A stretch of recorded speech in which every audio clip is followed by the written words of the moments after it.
재밌는 건 여러분, 전국의 모든 병원들이, 대학병원, 종합병원, 모두 다 물어보는 질문들 중에 하나입니다.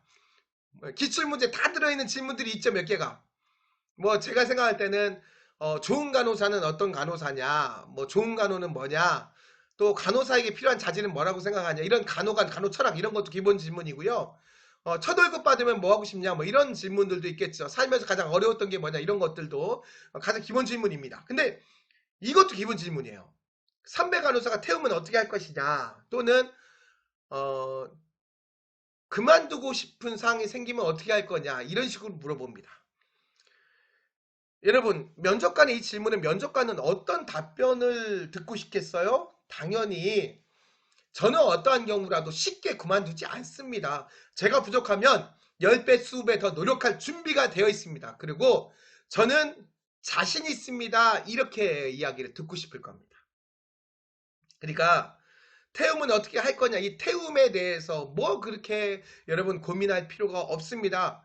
왜? 면접관이 듣고 싶어하는 얘기는 제가 지금 이야기했잖아요. 그렇죠?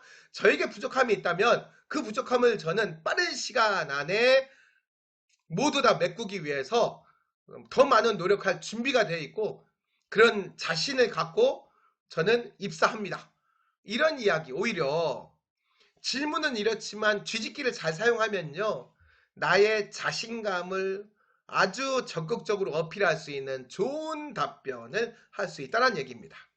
고대, 병원 생활을 얼마나 오래 할 거라고 생각합니까? 라고 물어봤어요.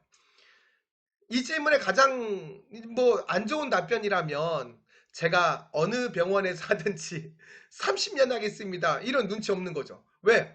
지금 고려대학교 의료원에 면접 중이잖아요. 그러면 고려대학교 의료원의 간호사가 됐을 때 얼마나 오래 할 겁니까? 라는 게 앞에 단서잖아요. 그럼 되게 이제 이야기하는 게 10년 이상 하겠습니다, 20년 하겠습니다, 30년 이상 하겠습니다, 정년 퇴임하겠습니다, 힘 닿는 데까지 하겠습니다, 나가라고 할 때까지 하겠습니다. 어떤 친구들은 저는 이 병원에서 죽겠습니다, 이렇게까지 이야기를 해요. 근데요, 병원에서 듣고 싶은 이야기는 단순히 20년 30년이 아니고요, 플러스 어떤 간호사의 모습으로가 들어있는 것 같아요.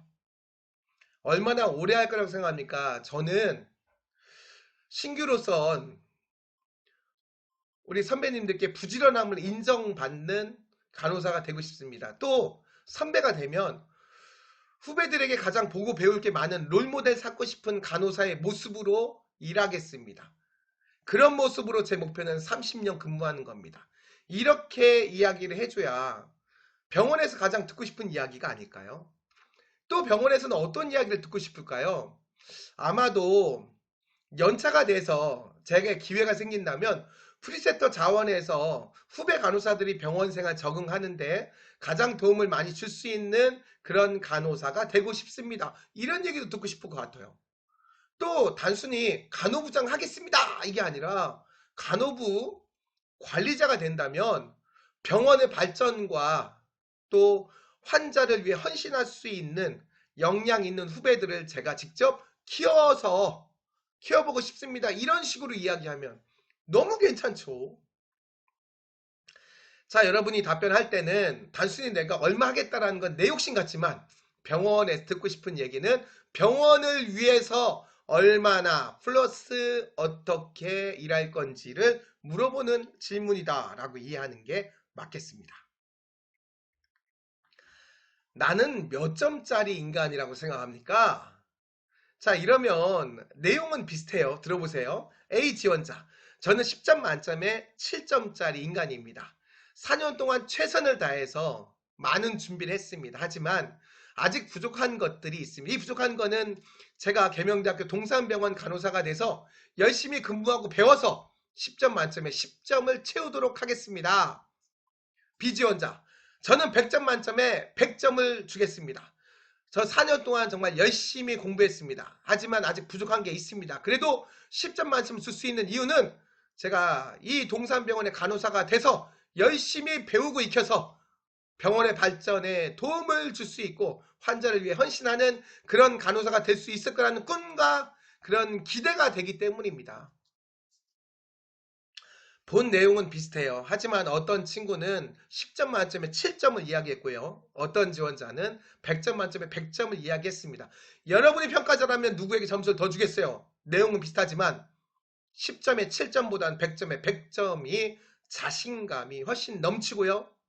뽑아주면 잘할 수 있을 거라는 믿음 보이죠? 그렇게 답변하셔야 되는 겁니다, 여러분. 경희의료원, 남아 선호 사상에 대해서 어떻게 생각합니까? 무엇에 대해서 어떻게 생각합니까? 라는 질문에 여러분, 그건 아닙니다. 그런 말 하면 안 됩니다. 시대에 적합지 않습니다. 그렇게 이야기하기보다는 남아선의 세상은 예전 농경사회에서는 힘을 더 쓸 수 있는 남자들이 필요했기 때문에 나왔던 이야기입니다. 또한 조선시대 때는 아들을 낳아서 대를 이어야 된다라고 하는 유교적 사상이 팽배했기 때문에 나왔던 이야기입니다. 이렇게 이야기할 수 있죠. 이게 뭐냐면 무엇에 대해서 어떻게 생각합니까는 이해할 수 있습니다라는 걸 먼저 전제로 설명하고 현대에 들어서는 남성과 여성이 각각 성의 장점을 활용해서 직업을 갖고 사회를 구성하고 있습니다. 제가 선택한 간호사는 여성의 꼼꼼함과 부지런함을 가장 잘 살릴 수 있는 최고의 전문직입니다. 이렇게까지 이야기하면 가장 훌륭한 답변이 될 것 같습니다. 서울 아산병원, 어제 분명히 투약 기록을 정확하게 남겼는데 선배 간호사가 잘못됐다면서 심하게 야단친다면 어떻게 하시겠습니까? 라는 질문이네요. 자, 여기서 병원에 듣고 싶은 말은 뭘까요? 자, 여러분은 이제 간혹 이렇게 답변하죠. 기록에 문제가 있는지 없는지 한번 같이 확인해 보겠습니다. 물론 그런 의도는 아니지만 약간 뭐 한번 싸워볼까? 이런 내용이에요. 병원은요, 이렇게 물어보는 거는 약간 이런 얘기를 듣고 싶을 것 같아요. 제가 간호사로 일하면서 환자나 보호자와의 관계도 중요하지만 함께 일하는 동료들과의 유기적인 관계가 가장 중요합니다. 그거 듣고 싶지 않을까요? 그러니까 아마도 어떻게 하겠습니까? 받아들이겠습니다. 수용하겠습니다. 우선은 이거 지금 정확하게 기록을 남겼다고 했잖아요. 이런 오해로 인해서 선배님과 관계가 틀어지는 걸 원치 않습니다. 그래서 우선 좋은 관계를 만들기 위해서 더 노력을 할 것입니다. 그리고 시간이 흐른 후에 그날 기록에 대해서는 정확했었는지 한 번 더 확인해 보겠습니다. 이렇게 답변하는 게 가장 자연스러운 상황인 것 같다라는 생각이 듭니다.